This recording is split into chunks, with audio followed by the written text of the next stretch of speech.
If there was some way I could take my love of drawing and turn it into a way of escape, nothing would make me happier.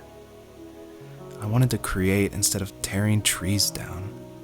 I wanted to move to the lower 48, not because I hated it there in Alaska, but I hated the idea of it. It's like all of that spite inside me had created this monster which followed me around my whole teenage years. I put so much energy into doing what others didn't expect of me. Why did I do that? There's one fact you're forgetting, though. If you didn't have that fire in you, we probably would have never met. You're absolutely right. Maybe the destination is all that matters in the end. But then why am I awake? Why am I seeing this fox go on her journey? And why can't I stop thinking about my dad?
On our property, there were old abandoned pieces of a shed and car long left unused.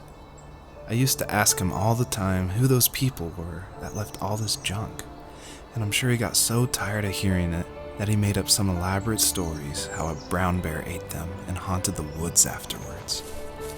What's funny is I think it made those people seem more real, growing up thinking they were still hanging out like they couldn't say goodbye. I used to tell my friends how I could swear I saw spirits move near the water, and that always freaked them out. I guess it didn't bother me, because the way I saw it, they were normal people with old cars and sheds, just trying to figure out how to survive and be happy in the middle of nowhere. It was a cool thought that they didn't want to leave, but I was a weird kid. Well, you had good company since those ghosts like living in a place where they were brutally devoured.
Even at my most distant, at the times when I detested him the most, he kept reaching out. For a year straight, he asked me every week when we were going camping. I thought he was just dense. Eventually, to shut him up, I agreed. We carried out the worn lawn chairs from the garage and set up a cinder block campfire at the site we'd always used behind the house.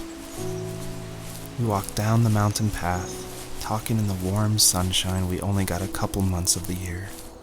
Those 3 obsidian rocks shimmered alongside the shore, almost like sparklers pressed against a dark window. I'll never forget that wet stone on my feet, or how those massive mountains looked even bigger in the lake's reflection. I felt small, but grateful. As the sun set, my dad found something I hadn't seen for a long time. The tree where I'd made my first carving when I was 6. I hadn't even carved it. My dad had helped me, but I still called it my tree. Something about seeing my name there made me open up, and we talked about everything that night in that old camouflage tent.